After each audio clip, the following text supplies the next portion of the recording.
With Laura Kuenssberg. A manhunt, a messy start to the political season. There's a lot going on. A hug far away from home. The Prime Minister on parade at a big international get-together. It's personally really special for me to be here. India's a country that's near and dear to me. But the distance from Downing Street doesn't make problems at home disappear. A prison escape, prompting claims government decisions left the system strapped for cash and unsafe. This is on the government's watch. It's down to them. They withdrew over £900 million worth of funding. On top of the hunt for crumbling concrete in public buildings, with ministers' noises off. Does anyone ever say, you know what, you've done a good job because everyone else has sat on their and done nothing? Stress for schools and easy picking for the opposition. This crisis is the inevitable result of 13 years of cutting corners, botched jobs, sticking plaster politics. And allegedly, a Westminster staffer arrested for spying for China. So we'll ask this morning, while the UK bakes, how much more can go wrong while the Prime Minister's in the Indian sun? The man responsible for jails joins us. Can the Justice Secretary tell us how on earth Daniel Khalif escaped? Jonathan Reynolds, who wants to be Labour's captain of industry, is live in the studio with us too. And an exclusive interview with these two from across the Atlantic. The head of America's military and the head of the UK's military. Admiral Sir Tony Radakin and General Mark Milley join us from across the pond.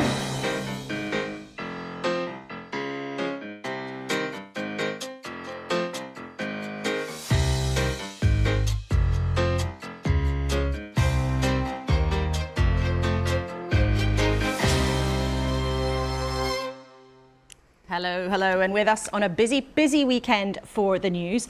Just back from his own visit to Ukraine, a national treasure, I think, Stephen Fry. Salma Shah, Conservative former advisor, who's seen plenty of government crises, and with impeccable timing, the Chief Inspector of Prisons, Charlie Taylor, is with us this week. Let's take a look at what is making the news. And no surprise, a lot of the front pages go on the extraordinary story of the escape and capture of Daniel Khalif. The Independent says captured, with a picture of the canal path in West London where he was found. The Mail on Sunday has clues about how they claim spooks tracked him down using phones. The Mirror says he had bragged that he would escape from jail, but also includes a picture of that terrible earthquake in Morocco. And we can show you here some of the latest images of what is happening there. These are drone images of some of the attempts to rescue people from the rubble. An appalling situation unfolding. But what's getting a lot of tongues wagging in the UK this morning is the front page of the Sunday Times. An incredible story. Allegedly, a House of Commons staffer has been arrested on suspicion of spying for the Chinese. Well, let's kick off with that. I mean, Salma, you worked in the Home Office, among other departments. What will be going on in government right now? Now we know this. Well, the particulars of the story are about this parliamentary researcher having influence or relationships with ministers with classified information. So if they haven't already been part of the investigation that led to his arrest, then certainly they'll be looking through to understand what contact this person had, whether there's been any breach of that classified information, and certainly what other relationships they may have been involved with this researcher. And these are allegations at the moment, and we don't know exactly what's happened. We should be clear about that. But just briefly, how serious is something like this? If you're watching at home this morning, how much of a concern should it be? I think it's a big concern in terms of diplomacy with China, because there are Whitehall sources that are quoted in this piece talking about this being an escalation. So I think the diplomats are going to have to do a lot of work to understand what has prompted this and what has motivated it. I think in terms of the seriousness of this researcher, it's about influence. It's not about exposing secrets, as far as we can tell at this point. OK, well, Downing Street has said the Prime Minister's raised this, actually, with the Chinese government at the G20 summit this morning. Let's talk then about the biggest story of the week, Daniel Khalif's escape from Wandsworth Prison. Now, Stephen, not many people might know, but you actually went to jail as a teenager. I did. But as an adult, you've spent some time volunteering at Wandsworth Prison. So for people who've never been inside a jail, or certainly never been there, what's it like? It's a pretty squalid place. It's crowded. It's not very happy. I gone in to help with their radio station. They have an inmate-run radio station, which is very well done. And there are other things that come in from the outside, theatre productions and so on. They're all, I mean, charming efforts to raise the happiness levels of some very unhappy people. But it's crowded. All the London prisons are very crowded. Pentonville, I think, was built for 500 and has 1,200 or something. Charles will know better than me, of course. But it's a pretty grim situation. There's a lot of overspill, and a lot of them are waiting to go, to be sorted out into ABC and so on. And going off to their trials. I mean, Charlie, just briefly, because we're about to hear from the Justice Secretary, what wider problems has this thrown up? Well, I think Wandsworth is fairly typical of most inner city Victorian local prisons, of which there are still a huge amount that are open. And there are three things, really. It's about having enough staff of the right quality. It's about the level of overcrowding that you have. I think Wandsworth is 600 over what it was originally designed for. It's about 1,600 prisoners. And that means lots of people sharing cells that were originally designed for one person. And the third thing is about prisoners having enough to do. And what we found when we inspected Wandsworth last year was that people were largely locked in their cells for up to 22 hours a day. 22 hours a day. Indeed, and sometimes even less, even worse at the weekends. Okay, well, I we'll did get some into Zooming that. during COVID, and you can imagine what it was like then. Yeah, well, we'll get into that in a couple of minutes just with the Justice Secretary. So let's remind ourselves then of what is going on. Daniel Khalif has been caught, but how on earth did he escape? This drama's opened up an argument about exactly what's going on in the whole prison system. Many jails in England and Wales are full to bursting. 61% of them are too full, according to the government's own figures. And there aren't enough staff to cope. Charlie's latest report said major staff shortfalls continued to have a devastating effect. Despite recent hiring, there are still 10% fewer officers than in 2010. Well, Alex Chalk is the man charged of fixing all of this. The new Justice Secretary, welcome to the studio for the first time. Now, we can't talk about Daniel Khalif's alleged crimes, but we can talk about what is going on in Wandsworth Jail. Were there enough staff on duty on the day he escaped with the right training? OK, well, first thing to say is I want to thank the Metropolitan Police for seizing him. I also want to stress that these are very rare events. But when it came to light, I initiated two investigations. An investigation first into the circumstances of his escape, but also to the issue of categorisation. But I also asked for an independent investigation so that when we get those conclusions, they will be rock solid. Now, in terms of, I asked for preliminary results by the end of this week. We are now at the end of the week. And I am able to say that it's clear that the relevant security protocols were in place. In other words, protocols about the head count that must be made after goods are unloaded from a lorry, for example, about the searches that should take place to a vehicle before it goes through the airlock and leaves. Those protocols were in place. And second, to your specific question, the relevant security staff were in place. So there were enough staff and they did follow all of the rules, including on vehicle searches? Now this is the point. So the real question is, were the relevant protocols followed to the extent that they should be? And that is precisely what we need this investigation, and indeed the independent investigation, to get to the bottom of. Because look, this clearly was a very serious matter. Yes, very rare, and much rarer, incidentally, than 20 years ago or so. But we've got to get to the bottom of it, and those investigations are in place. But, Minister, we know that on a very regular basis there weren't enough staff in Wandsworth Jail. And a recent report said that actually more than 30% of prison officers were either absent or unable to work. Staffing has been a repeated issue there. Well, so staffing is something that is an absolute priority. And you mentioned right just in your opening remarks that the numbers are ticking up. It's worth reflecting an additional 4,000 or so since 2016. But also, hang on, it's still down on 2010.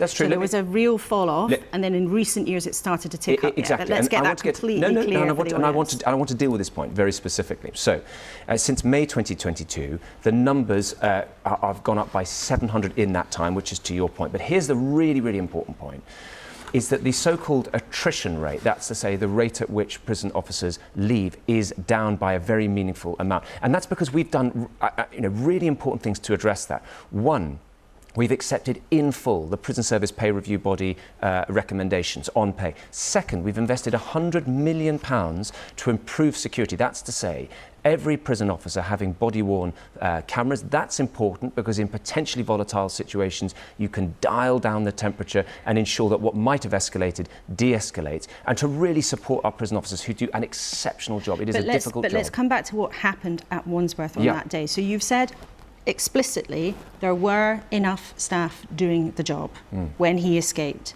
Did they have adequate training? Because sources we've spoken to this week have questioned whether or not prison officers, especially newer ones, who are coming in to replace those who were lost to the service, have not always had adequate training. So as I say, the critical thing is were the protocols properly enforced and followed, and that would obviously want to consider the issues of training. If I could just make the point, what I can say is that the protocols which deal with things like having unloaded the goods from the van, about whether a call should be made to the control room to confirm a physical head count. That protocol was in place. Now, you might think that's a sort of fairly straightforward, common sense point. But second, as to whether the equipment for looking underneath a vehicle, was that in place? Yes. Was the staff in place on the gate? Yes. Plainly, we've got to get to the bottom of what precisely was done by the relevant individuals. But that's got to happen methodically and fairly to all involved. But it sounds from what you're saying, the rules were there. So the vehicle should have been checked correctly. There were enough staff. It suggests that, therefore, this was human error. It would be quite wrong for me to prejudice the outcome of that. So, as I say, I hope to be able to announce next week the terms of reference for that independent investigation. And it's right, because it's independent, that it reaches full and fair conclusions. I have absolute confidence in the senior leadership of HMPPS to do their own very rigorous, very searching investigation, which has already taken place. But in fairness to that investigation, it has to be allowed to take its course without me prejudging it. The problem, though, here is there is a widespread pattern of flags and concerns having been raised about Wandsworth. There have been reports that there was a similar escape in 2019. Was your department recently receiving warnings and requests for help from Wandsworth? Well, let me just address the specific issue of Wandsworth. As a result of the specific incident and the context you've referred to, that's why there are senior prison service staff on site. That's why there's additional governor support, a former governor who has specific involvement in with security. That's not my question. No, this is an important question. But I've got to specifically address the issue of Wandsworth, because you've asked about Wandsworth. And I'm asking you, though, but my question is whether or not your department received recent warnings and requests for help from the London Prison Service or from the jail itself to deal with the situation there. Well, look, we look very carefully. Charlie was talking a few moments ago about Pentonville, or you're talking about Belmarsh. We are in very close contact with all of these prisons. Of course we are. But I want to make this specific point, if I may. I'd like you to answer this specific question. Did your department receive warnings about the state of Wandsworth Prison in the run-up to this escape? Well, one of the really important things that Charlie does, brilliantly if I may say so, through his inspectorate, but there are also the IMBs, the Independent Monitoring Boards, and there are plenty of bodies that are interfacing precisely with my department. So the points that have been made about crowding, which are fair points, I should stress, however, that this is the situation that was in place. Crowding has been there in the London prisons for 25, 30 years. The difference is, if I may respectfully say so, that this is the government that is doing something about it. And by the way, not just prospectively, we have actually invested £4 billion. This is the second largest programme in government after HS2 to roll out modern, decent, rehabilitative prisons. So if I go to Five Wells, for example, or Fosse Way, these are exceptional prisons, and I'd love you to come and visit. Really safe, decent, rehabilitative. HMP Millsike is under construction right now so that we can build capacity but quality too. But hang on, the Ministry of Justice budget in 2019 was around a quarter lower than it was in 2010. Money has been taken out of this service year after year. Now, it has been topped up in the last few years. But do you accept that one of the reasons why there are so many problems in our prisons is because for many years money was being taken out and whittled away? Well, it's certainly the case in 2010. In 2010, the situation was we inherited an appalling situation financially, and everyone knows that. We were spending about £750 billion a year, but we were only raising in tax revenue about £600 billion a year. So that's why, health and education were protected quite appropriately. But it's quite, there were challenges in the Justice Department. But as you rightly point out, in recent years, there's been huge investment. And this £4 billion investment is the biggest investment in the prison service since the Victorian era. And you obviously want to emphasise that there have been many criticisms it's about decency of how as things well have as gone security. in the last few years. We've got Charlie Taylor with us in the studio this Yes. morning, who's the Chief Inspector of Prisons. Charlie, I'm sure you'll have been listening very carefully. The Cabinet Minister wants to emphasise money that is going in now, but does it wash what he's saying about staffing in Wandsworth?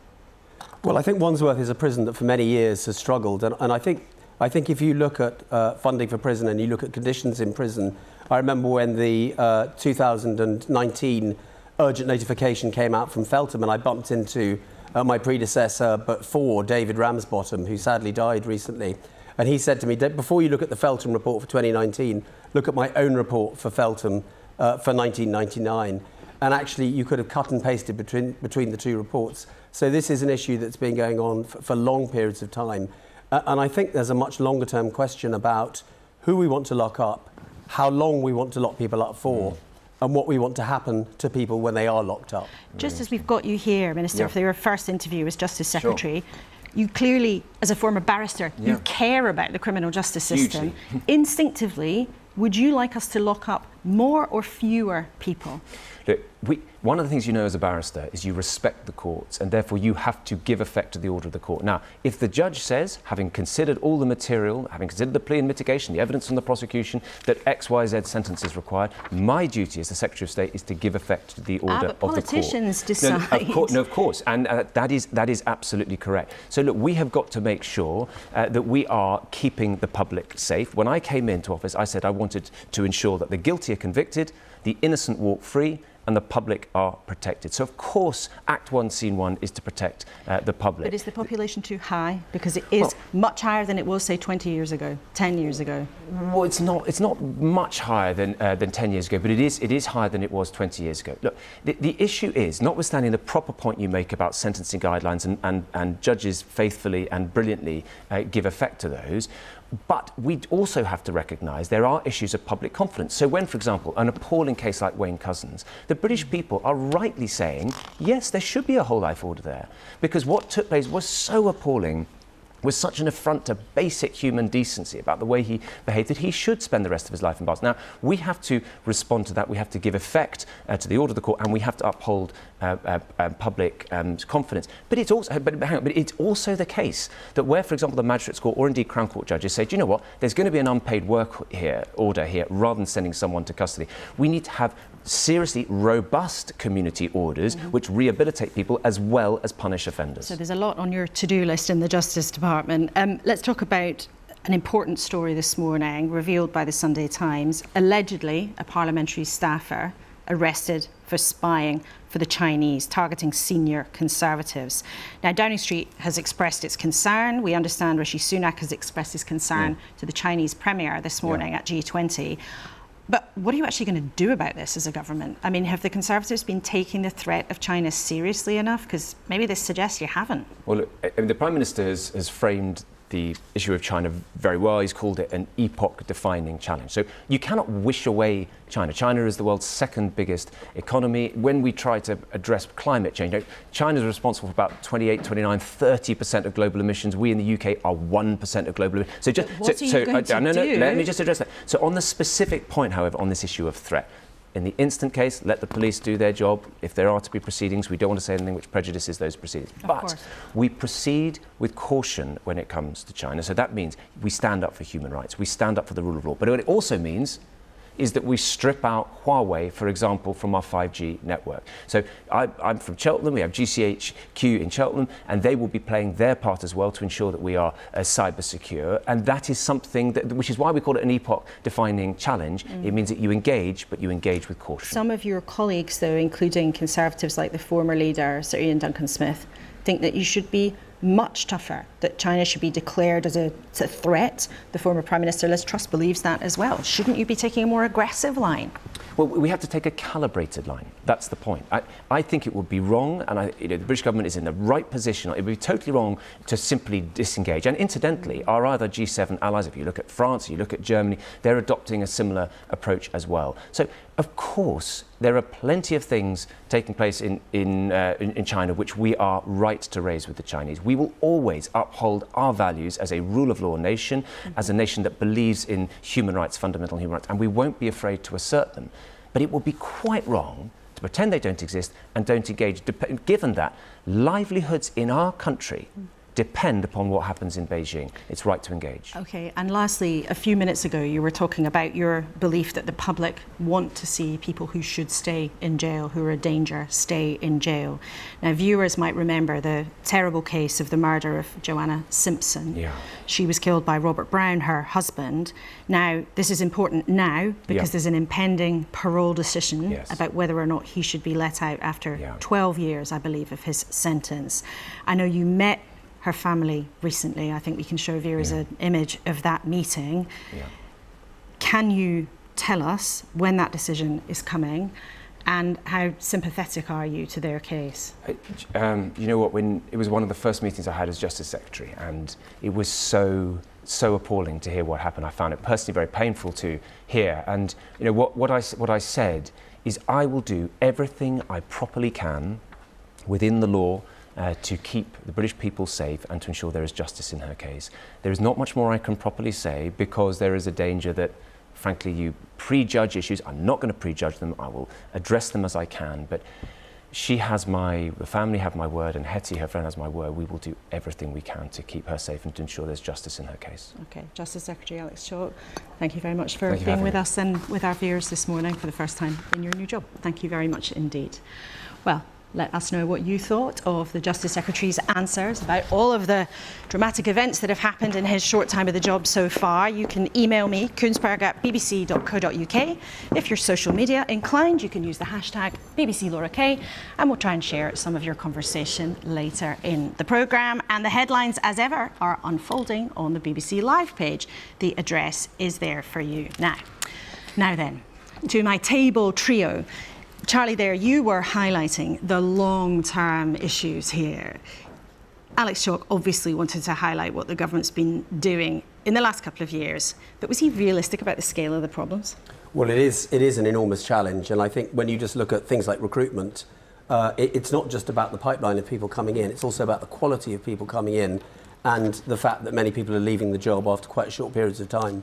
And one of the reasons for that, and governors tell me this, is that governors themselves have no part in the selection of staff who come and work in their jail. Well, the boss can't choose their staff. The boss can't choose their staff. And I'm a former head teacher, and I sit there aghast at some of the things that governors can't do. They can't commission work. I spoke to a governor last week who said that in order to buy a pot of paint, she had to go through some long procurement exercise through the centre rather than simply send someone down to Howdens to buy a pot of paint. To buy a pot of paint to decorate themselves. So there's a sort of bureaucracy around prisons which makes things incredibly complicated and means that governors, some of them unbelievably impressive people who do an absolutely brilliant job, but often their hands are tied by what seems to me, coming from an education background, like an extraordinary level of bureaucracy. Some of the Conservatives are always talking about getting rid of bureaucracy and red tape, and it sounds actually in this situation that the prison service is hamstrung. I think what's interesting about it is that bureaucracy in these instances are so complex that I don't think many ministers actually understand it, and they don't really understand the pinch points that Charlie is talking about. So if there was a movement, you know, instead of just talking about it in cash terms, you know, the money is the money, it's not going to change, and it probably isn't going to improve for a while. So what are the other things that can be done? And removing bureaucracy, removing centralisation might be one of the things that actually opens this up, and might not be all the whole answer, but it might help to a greater extent. Stephen, what did you make of what the Minister was saying?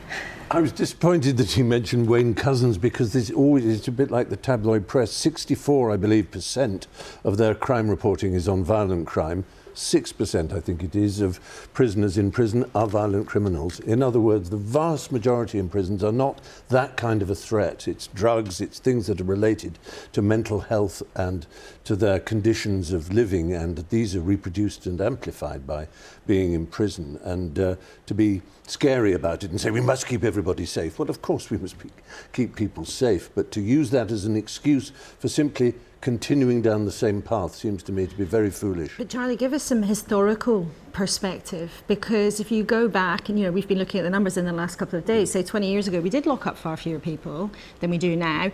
The minister there was reluctant to actually reveal whether he would like to see a higher or lower prison population, but how has it changed?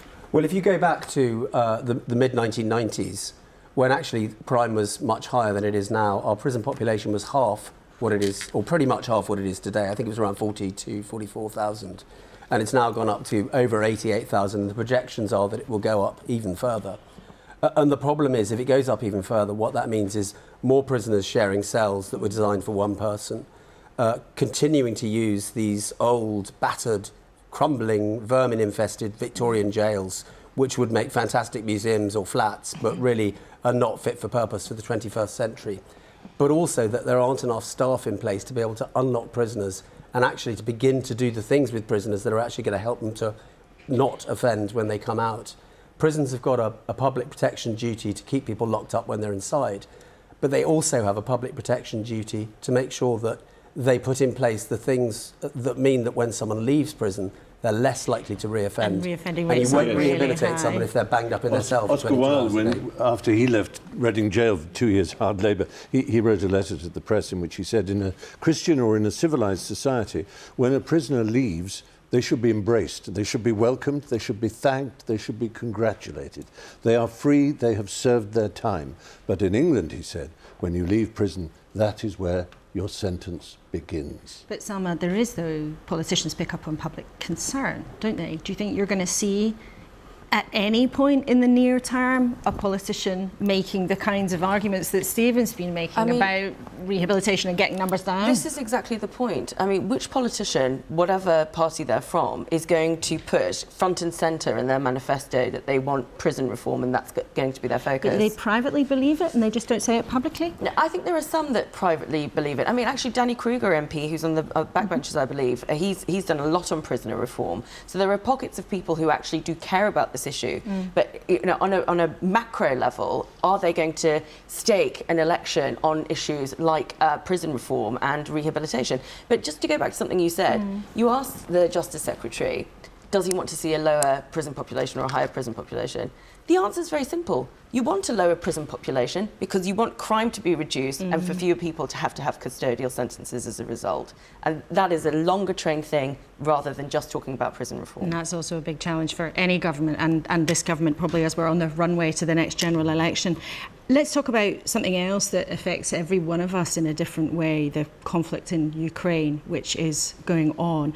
Now, Stephen, you've just been to Ukraine. You met the Zelenskys, I think, while you were there. Tell us a bit about what you were doing. I was invited by the President's office, in fact by the First Lady's office, Alina Zelenska, the wife of the President, to host a summit on mental health there.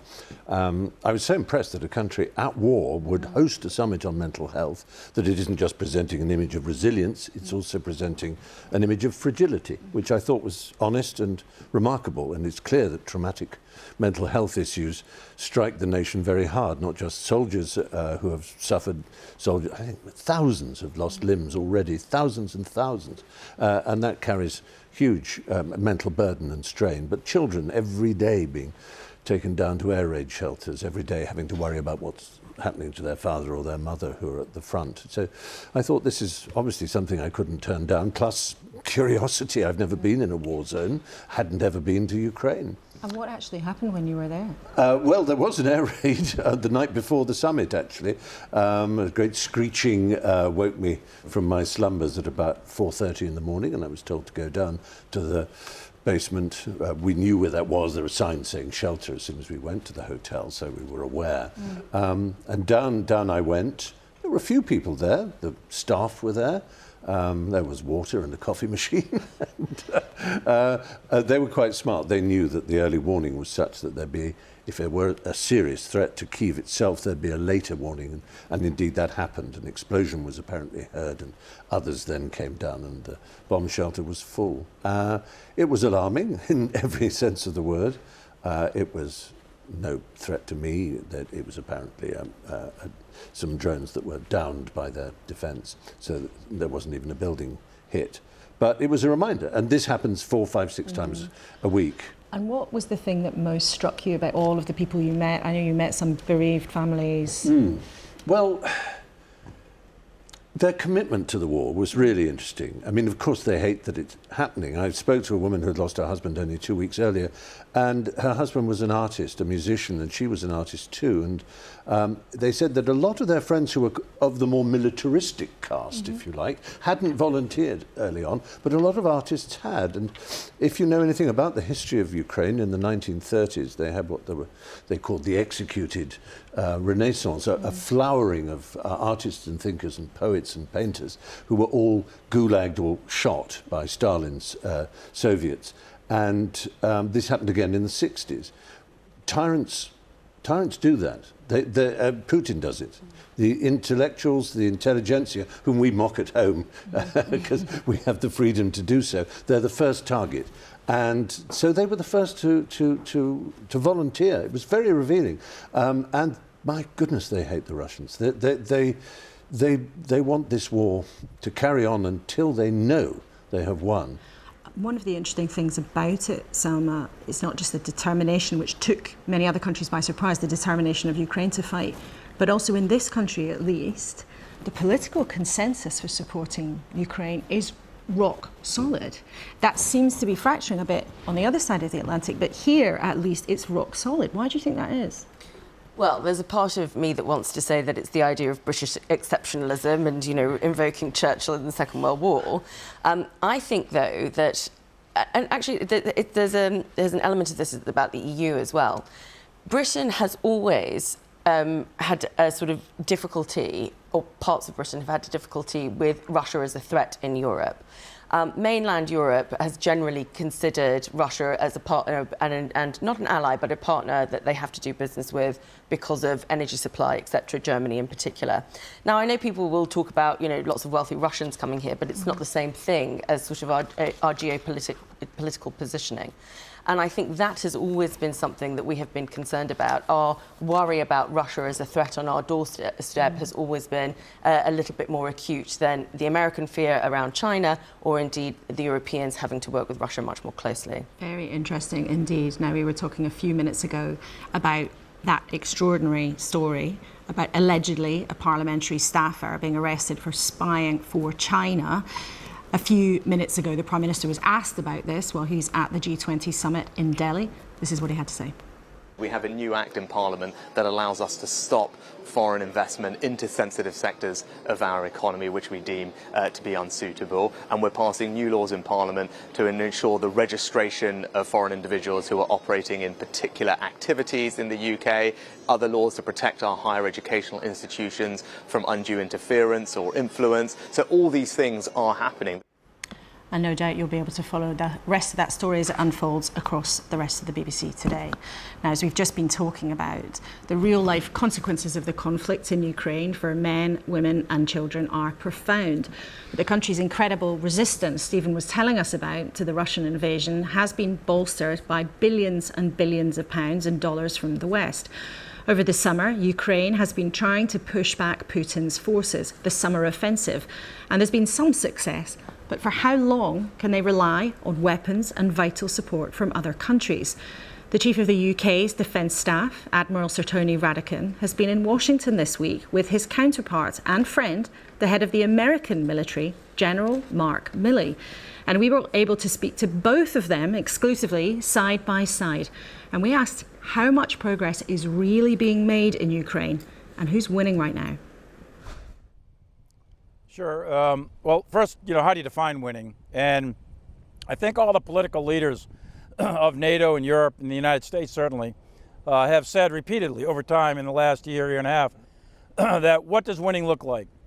At the end of the day, Ukraine must remain a free, sovereign, independent country with its territory intact. Russia, under the leadership of Putin, conducted an illegal, aggressive military invasion of a country that presented no military threat to Russia. It was an illegal war of aggression by a very large country against a relatively small country, against their neighbor. If Putin's invasion is allowed to stand, then those rules, those principles are for nothing. All of World War II will have been fought for nothing. We're not fighting for Ukraine, and Ukraine hasn't asked for anybody to fight for them. All they're asking for is help. They're asking for material help and training and ammunition, and that's exactly what the international community is giving them in order to keep them free and allow them to defend themselves. And if I could add, Laura, Ukraine is winning and Russia is losing. And Ukraine is winning because the aim of Russia was to subjugate Ukraine and to put it under Russia's control. And that has not happened, and it never will happen. And that's why Ukraine is winning. And Ukraine is making progress in its battle to regain its territory. It's recovered 50% of the ground that Russia seized. And you're seeing the international community also applying economic pressure and diplomatic pressure. And Russia is suffering because of that. And it's broken these rules and it's paying the cost. Do you agree, General Milley? There have been fears Ukraine's summer offensive hasn't gone as well as hoped. That offensive kicked off about 90 days ago. It has gone slower than the planners anticipated. But that is the difference between what Clausewitz called war on paper and real war. So these are real people in real vehicles that are fighting through real minefields, and there's real death and destruction, there's real friction. And there's still a reasonable amount of time, probably about 30 to 45 days worth of fighting weather left. So the Ukrainians aren't done. This battle's not done. They haven't finished the fighting part of what they're trying to accomplish. So we'll see. It's too early to say how this is going to end. They at least have achieved partial success in what they set out to do. And that's important. And then the rains will come in. It'll become very muddy and it'll be very difficult to maneuver at that point. And then you'll get the deep winter. And then at that point, we'll see where things go. But right now, it is way too early to say that this offensive is failed or not failed. But can the West's support for Ukraine just go on without limit? I would point you in the direction of the comments of our leaders and the clarity that they have all provided in terms of sticking with Ukraine, both in the here and now and also for the long term. When you look at that international partnership and you compare it to what Russia has, and Russia is acting principally on its own, and then where it looks for help, it looks to dubious partners like Iran and North Korea. And it's really clear which side any sensible nation would want to be on and what the heft of that larger international community can provide. But the departing Defence Secretary, Ben Wallace, suggested Ukraine can't rely on the West like an Amazon service for weaponry. To say whether it's, like an Amazon sort of thing, that's an analogy I personally wouldn't use, but sure. We are supplying them, we're supporting them, and we are going to continue to do that as long as our political leadership deems that. And I will tell you that it's having real results on the battlefield. But what would the consequences be if that support comes to an end? If we don't do that, then I think Ukraine will be at a very, very great military disadvantage. But I will also say, regardless of support, the Ukrainian people are not going to stop fighting. They have been free since 1991, and the best I can tell, they have demonstrated incredible courage and resilience in the face of overwhelming odds. And it is very unlikely that the Ukrainian people will stop fighting until they achieve their objectives. What is going on in Moscow? Putin seems to be cozying up to North Korea. I think it's much more in the territory of desperation. It's a reflection of the catastrophic mistake that Russia made by invading Ukraine. And it's a reflection of how few partners Russia has around the world and where it needs to seek help. And it's also a reflection of the domestic situation in Russia. You've got to look at the fact that the economy is under pressure. The sanctions are having a greater impact. It doesn't have a raft of international partners. It's lost 500,000 people that have fled the country. There's at least 1 million more that want to leave the country. It's struggling to have enough people to keep supporting the war. So this is an act of desperation, and that's why we need to focus on Ukraine, focus on the resolve and the will to fight of Ukraine, and that is why we continue to support Ukraine, and we need to reflect on Russia's desperation and see it for what it is. Now the US presidential race is hotting up. General Milley, would US men and women in uniform serve a commander-in-chief in jail? Well, as you know, Laura, our oath of allegiance for the United States military is to the Constitution. It is not, the United States military is unique in that. We don't take an oath to a king, a queen, a country, a president, a tribe, a religion, or any of that. We take our oath to a document, the Constitution of the United States of America. So we will be faithful always to that Constitution regardless of who occupies the White House, and we will obey all lawful orders from whoever is the duly elected President of the United States. It's as simple as that. I would just tell you that you can take it to the bank that the United States military, all of us in uniform, are faithful to the United States Constitution. That's what we took our oath to. That's what we're willing to die to protect. But are you concerned about the extremes in America, especially with what we saw on the 6th of January Capitol attack? The United States military does what it needs to do in accordance with the law, and we obey the legal and lawful orders of the President of the United States as duly constituted and elected. And we maintain our faith and allegiance and we support and defend that Constitution. It doesn't get complicated, Laura. That's what the United States military does. That's what we've always done, and that's what we always will do. And Admiral Radican, you've just been given one of the highest honours America can bestow, the Legion of Merit. What does that mean to you? And General Milley, how special is it?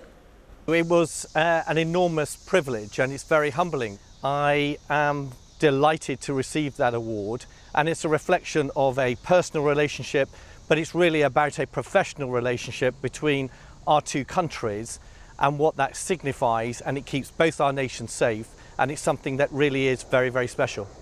And the Legion of Merit is one of the highest awards in the military system of the United States, and it's the highest award that we give to non-United States officers. And it really signifies, as Tony just said, the relationship between the United States and the UK. And even though we had a rough start at the very beginning, we have been shoulder to shoulder in so many conflicts, and we have a bond in blood, common values, and the relationship between the British military and the American military is as strong as it'll ever be. And in a few minutes, right after this interview, we'll take Admiral Radican over to Arlington, and he will lay a wreath at the Tomb of the Unknown Soldier. This is a place of hallowed ground for the American military. We're very proud of it, and I think it's a great honor for us to have Tony lay a wreath at the Tomb of the Unknown here in a few minutes.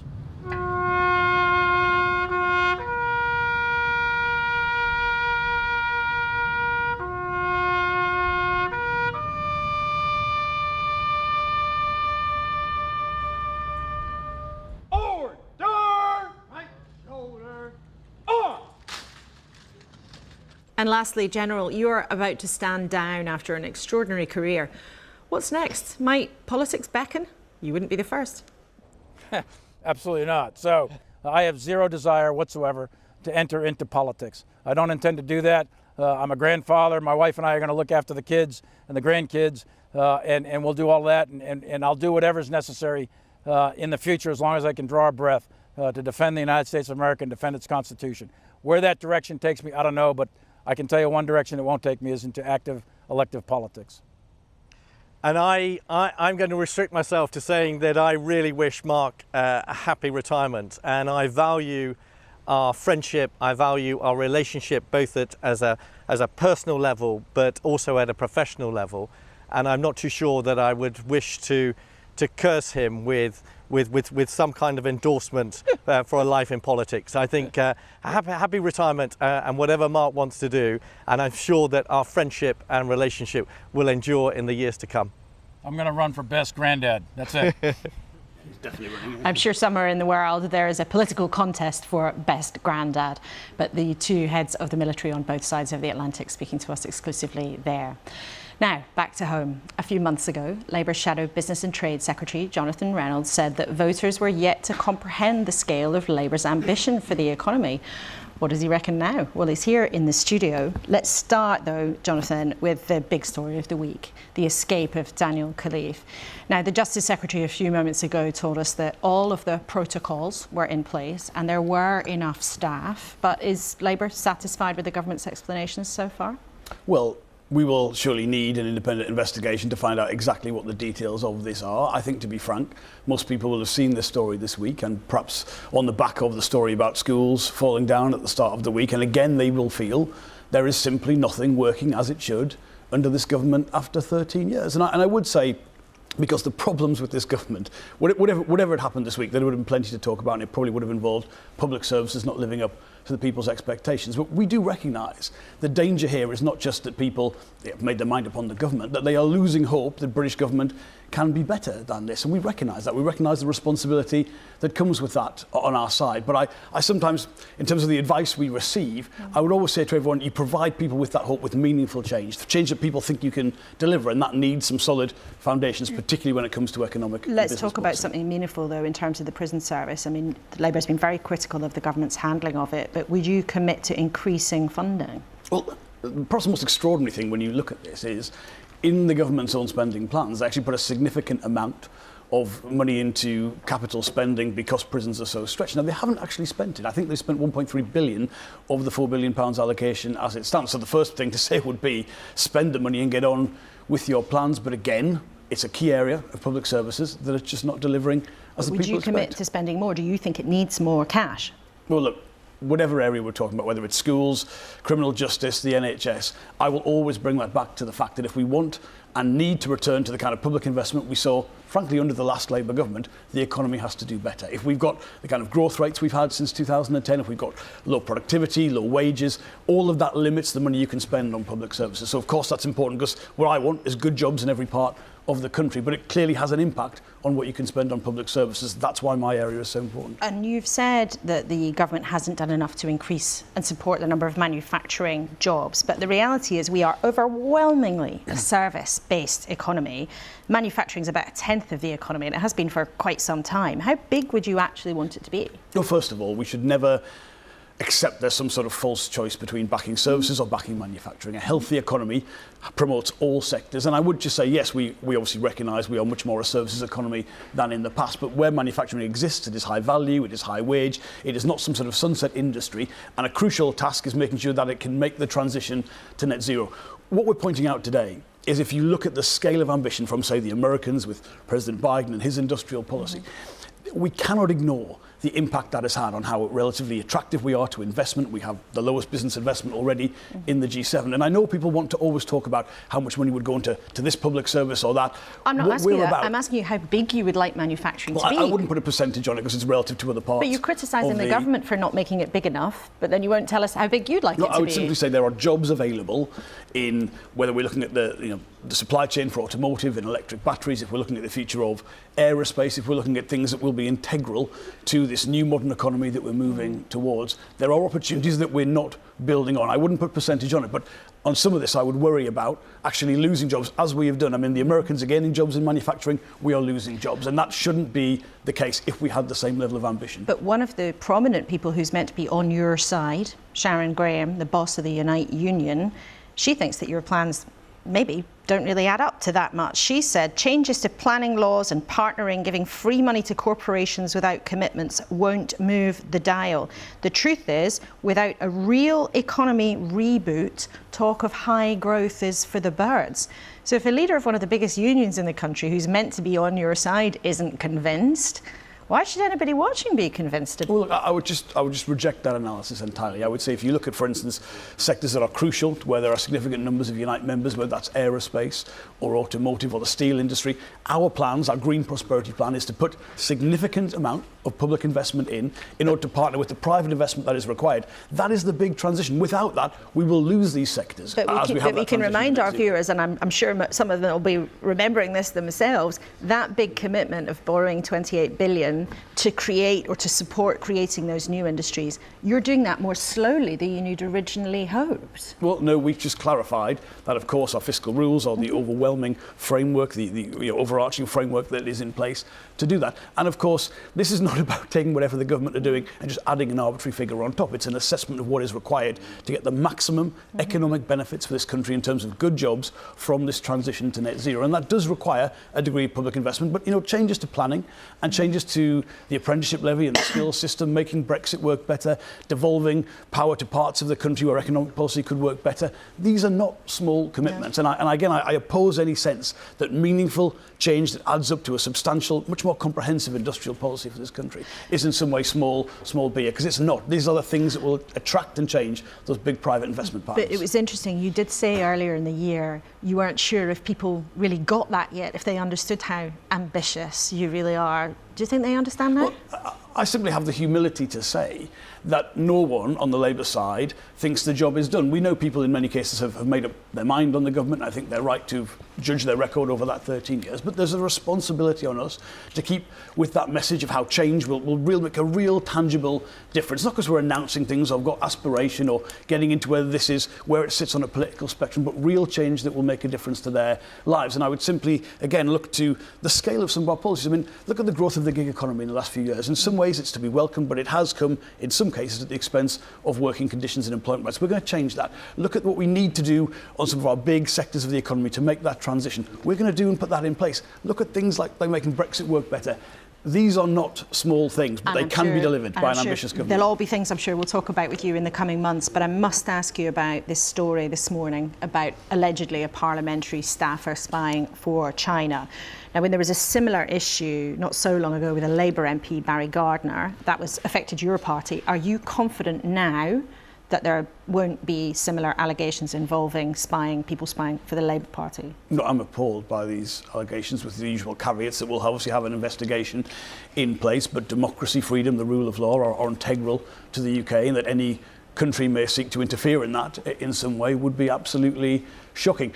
I imagine on the Conservative side, this news this morning was something they didn't know about. It's a shock to them, so I don't think anyone can give those assurances. We'll have to work with the security services about this. But on China policy more broadly, there is clearly a set of economic relationships which are already in place. You can't just decouple from China, but you can't treat China like an American or a European company coming through. So we've got to be, it's a mix of cooperation where that's possible, but we'll have to confront these issues where they exist. And does Labour believe that China is a threat to the UK?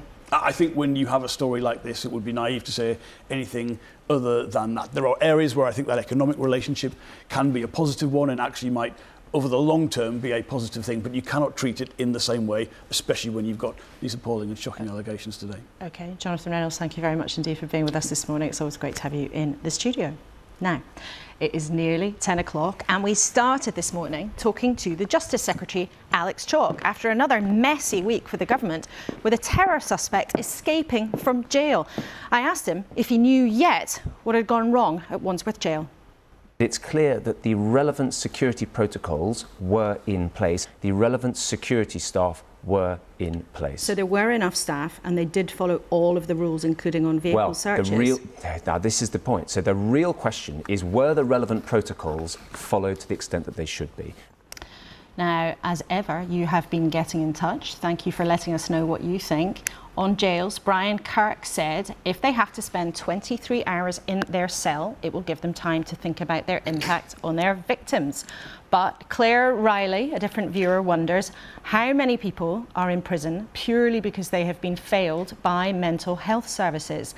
Thank you, as ever, for sharing their views. We do read them all, and as you know, we use them as questions on the programme sometimes. So thank you very much indeed for getting in touch. Now, Labour, of course, as we've just heard from Jonathan Reynolds, is always keen to talk about how tricky things have been for the Conservatives in the last few years. Whatever your political views, the reality is it has been an incredibly bumpy, chaotic time. So here at the BBC, we set out to work out why in a new documentary series that someone sitting close to here, well, me, has been working on for the last few months. This place is meant to be in charge. Thank you very much. But with 5 Prime Ministers in 6 years, it hasn't felt that way. We became a laughingstock. I don't know a single MP who didn't get a death threat. I have been a systematic plotter who's tried to remove the Prime Minister. I said he won't be satisfied until he burns the house down. In the way President Trump used to operate, I was sacked on Twitter. I said, I think you've got 3 weeks now. Just how close did our political system come to falling apart? I think we lost our minds. And will it ever be the same again? It is the end of normal. State of chaos. That's not just describing my life. Salma, you were in government for a lot of that period. We're looking at 2016, from the morning after the referendum until the departure of Liz Truss. Why do you think things went so mad or were so sort of traumatic?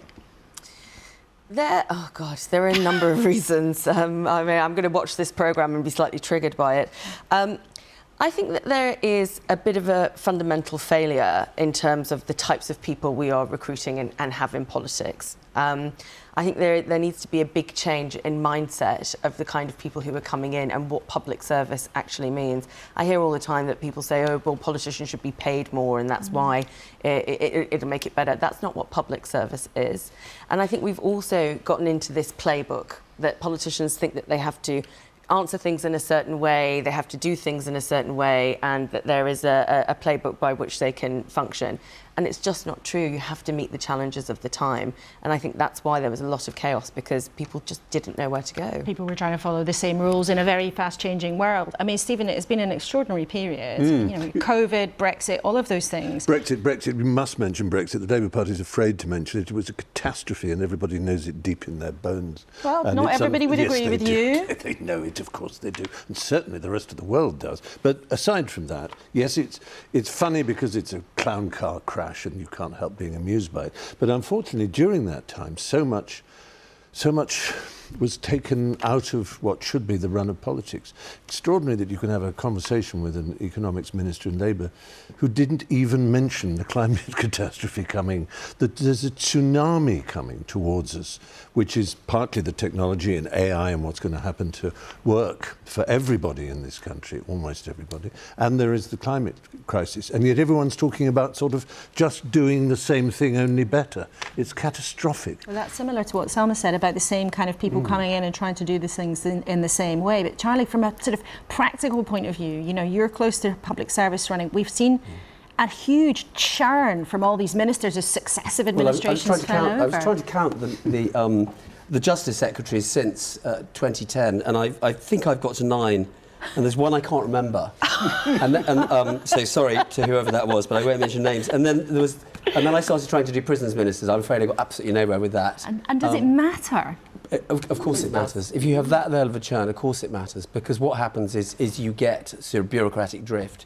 You get systems that don't have leadership in place, and therefore people are making decisions that aren't necessarily in the best interests of the public. They tend to make decisions, or the danger is they make decisions in the interests of the business. And political churn has been a frustration, I think, for anybody working in public service in the last few years. Do you think, though, things have now come back to some kind of normal? I mean, that was Rishi Sunak's big promise, really, to the country, is I will end the chaos and we'll just move on and things will be okay. Well, if Alex Chalk's still here in a year, and Damien Hines is still prisons minister in a year, then maybe we could say that. Look how many MPs are resigning and saying they're not going to stand at the next election. I think we should stop using the word honourable of MPs until they've earned it. So it wouldn't be an automatic honorarium, as it were, to be called the honourable. Because honour, it may be an old-fashioned word, but it should have some meaning amongst politicians. Who would decide, Stephen, who got the... You would have a vote every 3 months from the public as to whether or not this politician can you lose it as well, had been honourable. Yeah. Can you become dishonourable then? Nobody would get it. Nobody at all, Selma. No, First damning from a former advisor. There you are. Goodness me. Well, my very honourable trio at the table this morning, thank you so much for being with us and giving us all of those really interesting insights. Thank you, of course, for your company as always. You can watch the first of that series, State of Chaos, on BBC Two tomorrow night, and then each week after. At the end of this week, when events, oh yes, those things, events, have knocked number 10 off course again. There's been attention from the outside on what's going on the inside of jails, which has given another excuse to the Tories' rivals to claim that decisions of past governments are coming home to roost. The smoother start to the autumn political season that Rishi Sunak might have hoped for, what happened to that? The Prime Minister will land back from the summit in India soon, and he might not be blamed for wondering what will have gone wrong by the time he hits the tarmac. You can catch anything you missed today on iPlayer. I'm heading soon to the newscast studio in a few minutes for our next edition of our weekend podcast. Try that out on BBC Sounds if you fancy, and I will look forward, of course, to seeing you back here, same time, same place, next week. Goodbye for now.